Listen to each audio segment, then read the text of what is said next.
नमस्कार दोस्तों। अब हम आपको बता रहे हैं कड़ियों के प्रकार कितने होते हैं। तो कड़ियां जो है, पहली होती है शुद्ध कड़ी।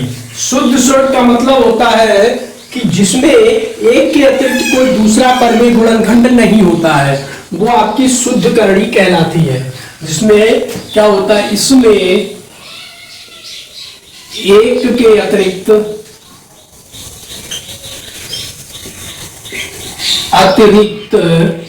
कोई दूसरा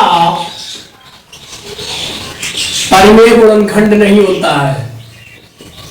परमेय गुणनखंड नहीं होता है, वो आपकी शुद्ध कड़ी कहलाती है। जैसे अगर हम बताएं आपको √8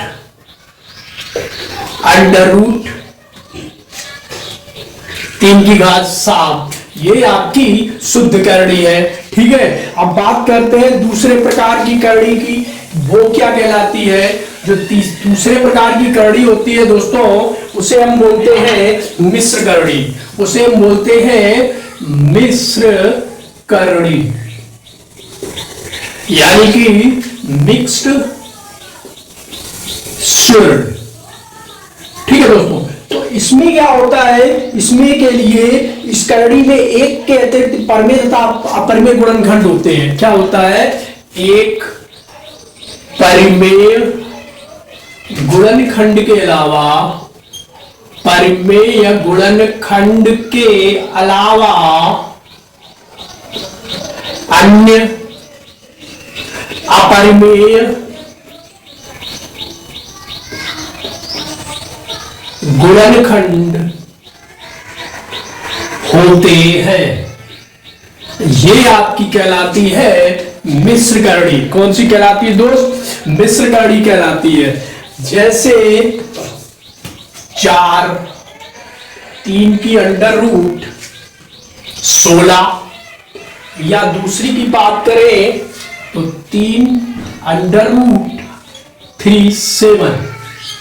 ठीक है, अब यहां पे बात करें, या होल पावर 4 लगा दो इस तरह से, 3 × 7, इसकी होल पावर 4। ये हमारी होगी दोस्त मिश्र करड़ी। अब बात करें आगे सजातीय करड़ी। तीसरी होती है सजातीय करड़ी। सजातीय करड़ी का मतलब होता है, तीसरी है सजातीय करड़ी। ठीक है, सजातीय करड़ी का मतलब होता है, यानी कि लाइक एंड अनलाइक सर्ड, इसे बोलते हैं लाइक एंड अनलाइक सर्ड्स। ठीक है, तो इसमें क्या होता है, इसमें इसके अंतर्गत वे कड़ियां आती हैं जिनमें परमेय गुणनखंड समान हो। परमेय गुणनखंड अगर समान होते हैं तो सजातीय करड़ी कहलाती है।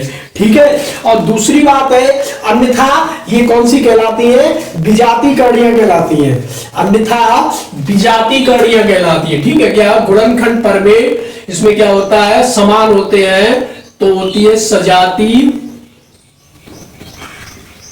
और नहीं होते तो कहलाती है विजातीय।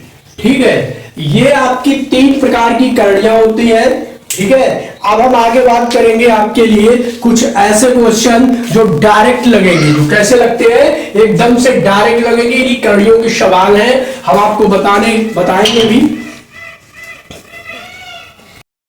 तो दोस्तों, यहाँ पे आपको जो क्वेश्चन दिख रहा है, तो वो कह रहा है इसका मान क्या होगा। देखो, इस तरह के क्वेश्चन बहुत ही सिंपल होते हैं, तो इनमें कुछ नहीं है। आपको सिर्फ करना क्या है, सबसे पहले हम पीछे से शुरू करते हैं। 441 आपको दिख रहा है, तो 441 से याद करो ये किसका अंडर रूट है, बताओ। 441 किसका वर्ग है? देखो, under root 19 plus under root 15 हो गया। अब हमें इसका वर्ग निकालना है। अब इसका वर्ग आपको पता होगा। देखो, यहां पे 21 का 2 बार गुणा करो, आराम से इसी तरह से कर लो। कितना हो जाएगा, 2 एकम 2, 2 दूना 4, 1 4 4 हो गया। ये 21 का वर्ग है, हमने आपको एक बार बताए थे 50 तक के वर्ग। ये आपको अगर 50 तक के आपको स्क्वायर्स नहीं आते हैं तो आपको याद करने पड़ेंगे जरूर, ठीक है। तो ये कितना हो गया हमारा, 21 हो गया। जोड़ दो दोनों को, कितना आ जाएगा, 19 प्लस अंडर रूट 6 हो गया, 36 हो गया। तो अब 36 किसका वर्ग है, 19 प्लस 36 6 का है, ठीक है। अब यहां कितने होते हैं, 9 19 6 25 होते हैं, 25 होते हैं 5, 25 हो गए। और 25 किसका वर्ग होता है, 5 का। तो हमारा आंसर कितना आया, 5। तो दोस्तों यहां पे एक और चीज बता रहे हैं आपको, अगर आपको ऐसा लिखना मिल जाए, इस तरह से लिखे हुए मिल जाए कि मान लीजिए यहां पे लिखा है अंडर रूट एक्स, फिर अंडर रूट एक्स, फिर अंडर रूट एक्स, फिर अंडर रूट एक्स, इसी तरह से चले जाओ, डॉट डॉट डॉट करते करते कहां तक चले जाओ, इनफाइनाइट तक, अनंत तक चले जाओ, ठीक है। तो अब इसका मान क्या होगा, तो यहां देखने वाली बात है दोस्त, इसका मान अगर इस तरह से दिख जाए तो इसका आंसर क्या होगा, या देखो इसका आंसर होगा यक्स, इसका आंसर क्या होगा, यक्स होगा। आपको कुछ करने की जरूरत ही नहीं है। जैसे ऐसा ही क्वेश्चन अगर हो जिसमें लिखा हो यक्स की जगह कोई भी दूसरा चीज, तो मान लीजिए हमने यक्स की जगह लिख दिया under root 7, under root 7, under root 7, फिर अंडर रूट 7, इसी तरह से हम लिखते चले गए अनंत तक। अनंत का मतलब होता ही नहीं, अनंत का मतलब होता है जिसका कोई अंत नहीं होता है, ठीक है। तो इसका अब बिना सोचे समझे आंसर 7 कर दो, कोई दिक्कत नहीं, ठीक है। सोचे बिना सोचे समझे आंसर कितना आएगा, 7 आएगा। अब जो क्वेश्चन थोड़ी समस्या वाले आते हैं हम उनको लेते हैं। तो जैसे थोड़ी समस्या वाला क्वेश्चन है, जैसे अगर आपसे पूछ रहा है कोई, इस तरह से दिया है अंडर रूट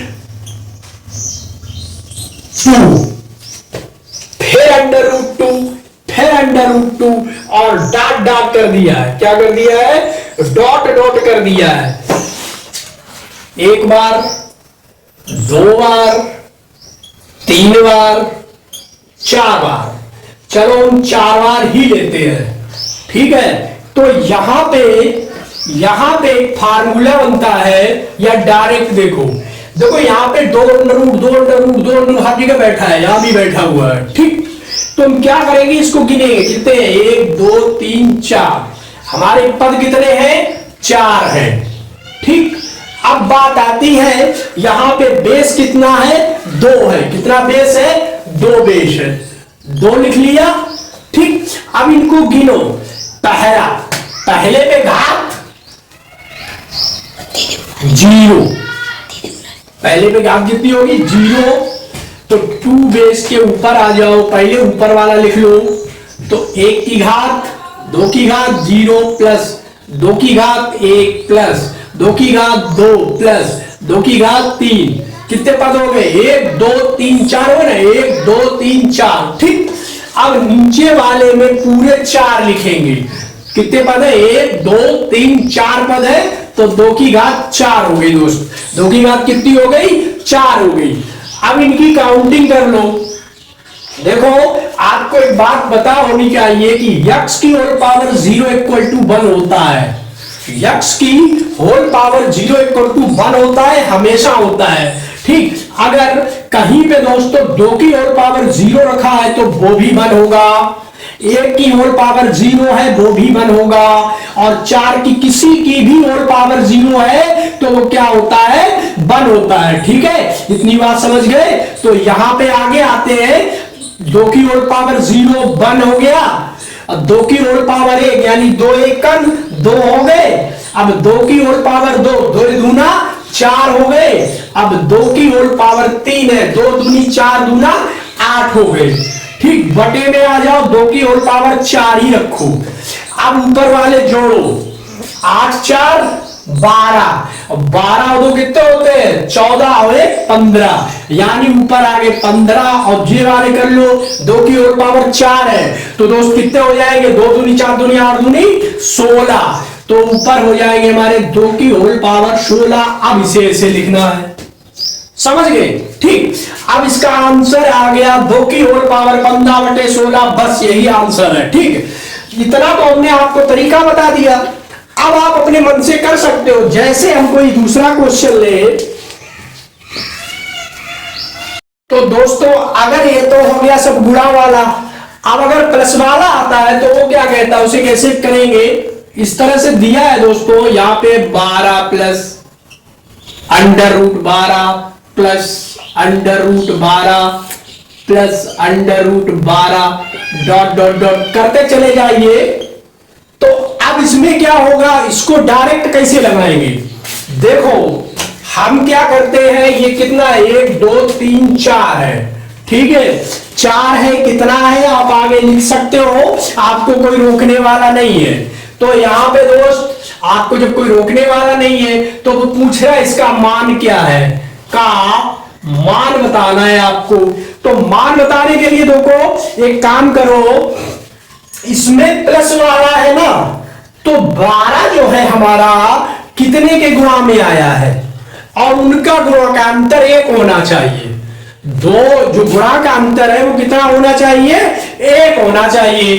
तो 1 के लिए क्या होगा, हमें पता है कि 4 × 3 = 12 होते हैं, या 3 × 4 = 12 होते हैं, यानी 3 12 होते हैं। ठीक, तो इसका आंसर क्या होगा? देखो जिसमें प्लस लगा है मेरे भाई, जिसमें प्लस लगा है तो बड़ी वाली संख्या उसका आंसर हो जाएगी।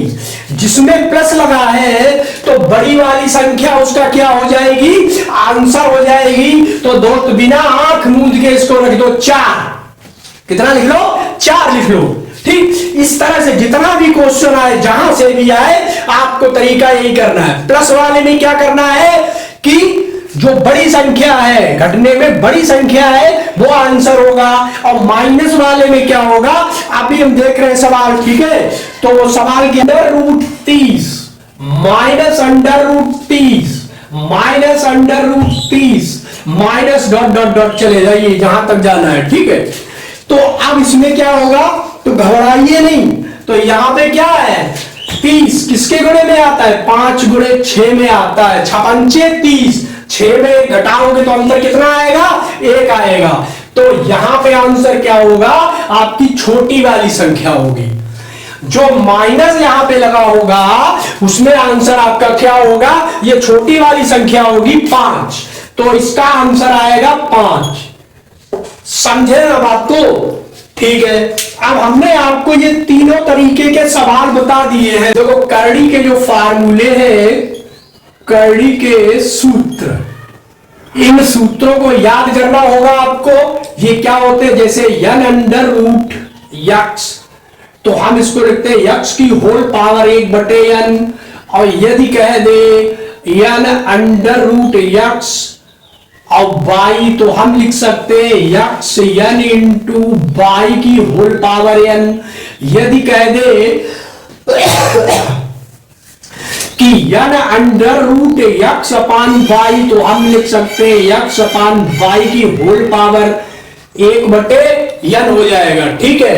और अगर हम दूसरी बात कहें कि इस तरह लिखना है, m√n,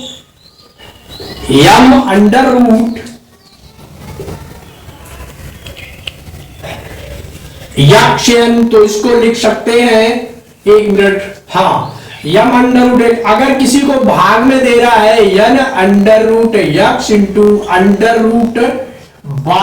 n/y, तो इसको दोस्त कैसे लिखेंगे? देखो x की होल पावर 1/n × y की होल पावर 1/n हो जाएगी, ठीक है, ये कुछ फार्मूले हैं जो आपको तैयार करने होंगे। ठीक है, हमारी नेक्स्ट क्लास में हम आपको बताएंगे कड़ियों का लासा, कड़ियों का जोड़, कड़ियों का गुणा। तब तक के लिए आप इस क्लास को देखते रहिए।